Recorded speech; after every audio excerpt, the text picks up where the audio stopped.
Hall number 122। उनके पास न देखने वाली आंख है और न समझने वाली अक्ल।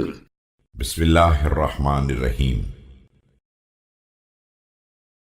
आप अलैहिस्सलाम ने एक जनाजे में शिरकत फरमाई और एक शख्स को हंसते हुए देख लिया तो फरमाया, ऐसा मालूम होता है कि मौत किसी और के लिए लिखी गई है और ये हक किसी दूसरे पर लाजिम करार दिया गया है, और गोया कि जिन मरने वालों को हम देख रहे हैं वो ऐसे मुसाफिर हैं जो अनकरीब वापस आने वाले हैं कि इधर हम उन्हें ठिकाने लगाते हैं और उधर उनका तरका खाने लगते हैं, जैसे हम हमेशा रहने वाले हैं।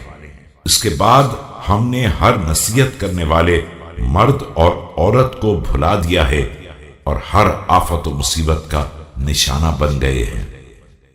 Amir al-Mu'mineen, peace be upon him, was accompanying a funeral when he heard someone laugh. Then he said, "Is it that death had been ordained only for others?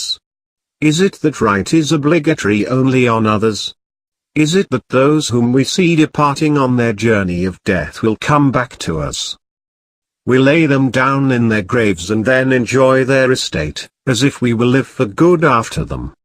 We have ignored every preacher, man or woman, and have exposed ourselves to every catastrophe.